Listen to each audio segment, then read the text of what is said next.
All right, watercolor painting. There's four main techniques that I like to use. There's more techniques than this, but these are the ones that I like to use. And they make a big difference in your painting. So in your kit, if you got the one from me, they're liquid watercolors. I like liquid watercolors because they're very vibrant. If you have watercolors in a pan, they work too. I just find that personally, I like the liquid watercolors for certain things. I also like the tube watercolors. I think I might have just wiped blue watercolor in my face. We'll hope not, but that's all right. The tube watercolors come out of the tube. They look like acrylic, but you dilute them down. And I also like those for good control. But the biggest thing with watercolor is that a lot of people paint with it like they do acrylic paint. And so watercolor paint is meant to look really watery. So most of your watercolor painting is going to be done with a wet into wet technique.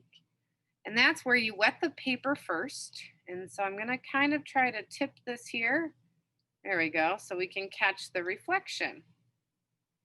And so you can see that it's got a shine. So you're wetting the paper first, and you actually want to let it soak in for a minute. And then you're going to apply the paint. Because what's special about watercolor paper is it's designed like a sponge or a paper towel, that it's going to immediately grab whatever touches it first. So if you touch the paint first to the paper, you're going to see those brush strokes and you're not going to be able to blend with it. Whereas if you put the water first, the paint kind of floats on top and slowly soaks into the paper. So I am going to use a little bit of red. That is too much. So I'm going to scrape some off my brush. I wasn't looking. Okay, it takes very little watercolor. And you'll notice that because it's wet, it's continuing to diffuse right into the colors. Okay, it makes it really soft. It's very flowy, and I can continue to work it. Now I'm gonna rinse my brush because I'm gonna switch into blue. So I'm gonna grab a tiny drop of blue here. So just like with our acrylic paints, we don't want our paint to be flinging off. And so you can see that it's kind of diffusing, but I can take my blue and I can overlap it into my red, and I can overlap back down. And wet into wet is how you're going to get blending, gradients, all of that. And if you accidentally get too much of one color, you can go ahead and still adjust it, okay? Because it won't soak into the paper, the color, the pigment, until it kind of dries. And so it gives you, because you put the water first, it's going to give you some time to work with the paint, okay? Another technique is wet into wet dabbing. So what you would do there is you're painting an area. Some artists use this, for example, to make clouds. So they start with their clean water. And so with watercolor, if your paint gets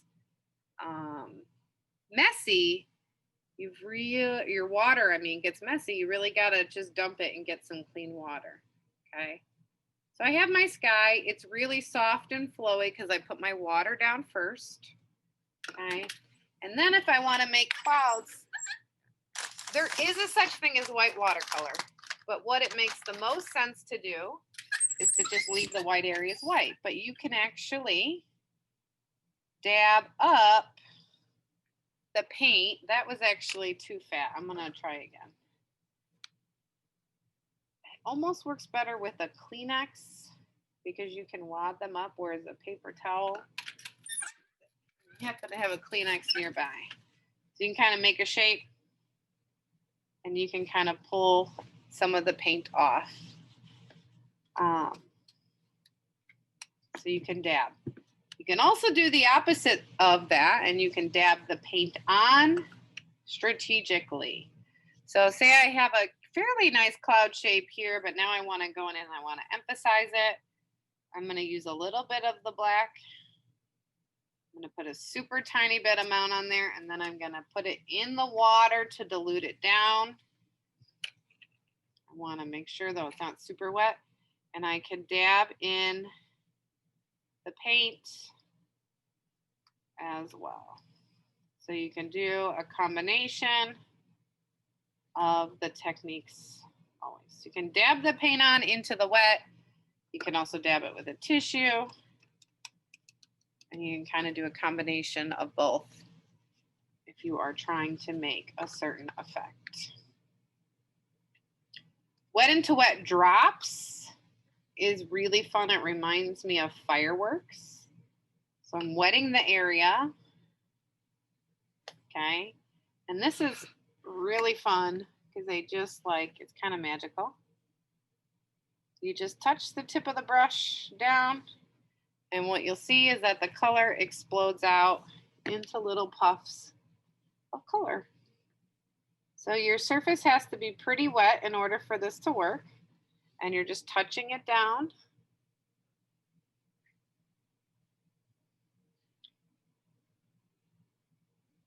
I didn't wash my brush, so that didn't really turn out blue. So I'm going to wash my brush this time. And they just explode out. And so you can layer different colors. You could overlap dots on top of each other. And different colors, different consistencies will explode out. But it's a really nice technique to make some cool textures. As you can just drop it in and let it diffuse. So that's a cool technique. Wet into dry is your more typical painting style where you put the brush and you paint directly onto the dry paper. So this is what you would do for details. So it's not how you would paint your sky, but say you have blades of grass showing in yours, that's how you'd paint it. So you'll notice I only gave you the primary colors. These little lids work as great little trays for blending the watercolors. So I took a dip of yellow and I put it into my yellow lid. And then I'm going to rinse my brush so I don't contaminate my blue. And I'm going to grab a little bit of blue and I'm going to mix it in. And I'm going to hold it on top of here. And you can see I got a nice green. And if I feel like it's still too blue, I could rinse my brush and go in and grab another dollop of yellow. But they make really great little mixing palettes for these. But this would be, say I painted a sky, and now I want to create some blades of grass. And that's where you are painting directly onto the dry paper with the paint color. That's actually a really light green, so I'm going to actually, try not to dump it all over. I'm going to take a larger amount of the blue.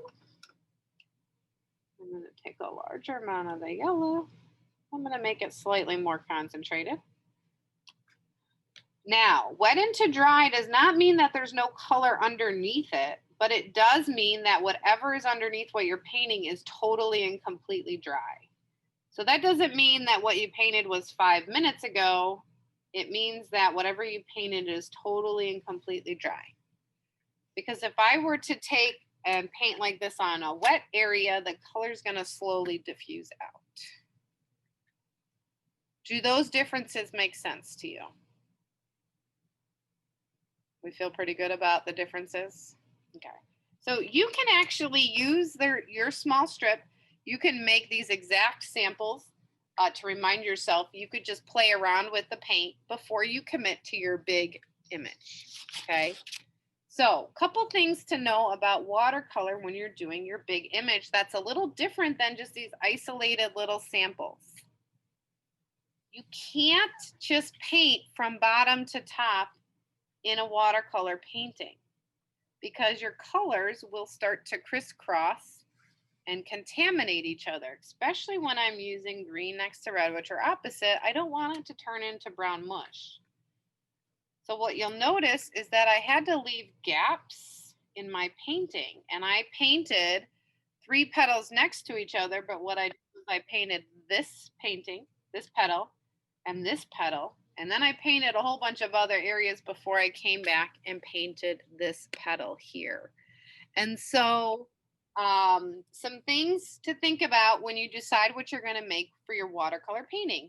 It should be something that's light and airy because watercolor should have a watery look to it. It shouldn't be something that's super dark and dreary, though there are artists that use watercolor in a dark and dreary way. When you draw out your idea with pencil, you need to press really lightly. Now, you can actually erase the pencil after you've applied the paint. So I was actually doing that earlier on some of the areas that were done. But if you press really hard, the pencil will not erase. Hi, Miss L. Hi there. So if you have the drawing pencils, you want to use like your H pencils. If you just have a number 2 pencil, that's totally fine. But you can have a light mark, here's a medium mark, and here's a hard mark. And then I'm going to take my eraser, which I'll put somewhere. And this one erases fully. This one erases mostly. And this one only erases a tiny bit. So when I go close, you can see the difference. If it'll focus on there. Almost. So completely gone, almost gone, only about halfway gone. So it's really important when you come up with your design that you press really lightly. So I drew out these roses and I started painting some different areas. So I'm going to go ahead and show you how to apply some of those blending techniques to an actual painting. You don't have to do a painting of roses. You can do a painting of whatever you want. And as soon as I'm done demonstrating, I will help you through whatever you want. Some important things. Right brush for the right size job. Because when you're doing the wet into wet technique, it doesn't mean I slop the whole rose full of water. Because the paint will diffuse into the entire wet area. So say I'm painting this petal right here. I need to apply my clean water precisely and accurately only to that exact petal. And what that's doing is it's putting down a barrier. The watercolor that I add to here will not cross into the dry areas. And this is why this technique is so helpful. So I want my darkest area to be here because that's where the petal goes down into the other one and light at the edge. So when I dip into my red watercolor, I'm going to put it down here at my dark edge. And what you'll notice is that it stayed right along that line. And I just barely whispered it through, but it stayed to where my water was. And then I want it to get really light. So I'm going to wipe some of the paint off my brush. I just have a little paper towel over here. And because it's still wet, I can go ahead and blend it. And I can even put just a little bit more water on my brush and I can pull some of the color out. I kind of talked too long there. It goes pretty fast. It absorbs in. So the rose petal in this case stayed totally contained to where I put it. Now, if I paint this petal right here, okay, I'm going to lose this shadow here because it's going to blend across. So I'm going to show you what it does so that you can see that you don't want to do that. So I'm going to paint this next petal because this is what we do not want to do. I'm painting it with my water first. And you're looking at it to make sure you're getting a shine. You don't necessarily want to tip it over, but you sometimes I have to like angle my head different ways just to make sure. And then I'm going to grab my paint and I'm going to go ahead and put it in here. I'm going to put my dark where I want it, wipe some paint off my brush, and then blend it out. And it's going to look okay right now, but you're going to notice over the next few minutes in this area where they're touching is it's not going to retain that character. They're going to start to blend together, okay? So what you want to do is you have to kind of skip around from area to area. So I painted these two today, so I can go and I can paint this guy over here because it's not touching any of that. So there's another petal in here, so I can go into my water and I'm going to make sure it very precisely follows my edge, very precisely comes down into this crevice, because the paint is going to keep itself contained. Now, This down here is deeply overlapped. So I want it to get a little purple. So I'm gonna take a little bit of my red, and if I wanted it to be lighter, I would dilute it with water, okay? I'm gonna grab my blue, and I'm gonna put it in very slowly. I don't wanna go too strongly. Might be too much, so I'm gonna put some on the side. So that's kind of about what I want. I don't want a super bright purple. I just want it to have a little bit of a purplish tint. And I can take a little bit of clean water in there and soften that color out. And so I've got my water on there already. So I can pull my color through there. And then I can take my regular red and blend. Then I can wash my brush and take it and push it all the way up to the top. But all of that petal is staying contained to where I put my water, and it's not going to bleed into those other petals because it's staying contained to that puddle of water there. Now, if you accidentally get too much water on a place, you simply touch it with a paper towel or tissue, and you can soak some of it up. The risk you run if it gets too watery is that you accidentally tip it and it starts crying your artwork. Okay. So that's that. Say I needed to add, I'm trying to think of what I might need to add. Say I want to define the edge of my green down here. Okay. This is dry because I painted it 3 days ago. But what I could do for the wet into dry, if I wanted to redefine the edges, because this is dry, you can paint right over areas that you have previously painted wet with your dry technique, which is your precision details. Okay. Or like in the end of this little rose here, it just looks kind of like a blob the way that it dried. So maybe what I want to do is go in and define the end of this rose a little bit. So that's my wet into dry. So my paper is totally dry. I have a small amount of paint on here, and I can come in here and I could define some of that detail in the end of my rose. And if I want my color lighter than the full red, I would mix a little bit of the red with a little bit of water to dilute the color down and get a medium if I need to. Okay, so do we understand the difference between wet painting and dry painting?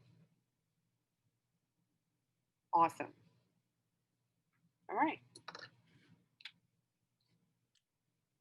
So I'm going to keep painting, but I am going to stop the recording here. Just because that's all the important information, I think. The last thing is just make sure you don't tip your drawing. Let it dry flat till it's totally dry. Because sometimes you have a little pool of water somewhere you didn't expect and you go to lift it up, it'll dry in. What you'll see here though is that these colors are starting to, they lost that defined edge. They're starting to mush together. And it will happen even more as it dries. Those two petals are kind of just merging into one another. So that's what happens. And this is not a great example because they're the same color. If you do that with colors that are not the same, you're going to get a whole big mess. But you still definitely want to blend colors, you know, like by using a little bit of making it a little purplish. I put some yellow, you know, extra bits of yellow into the top parts of my stems to make it, you know, the lights and the darks.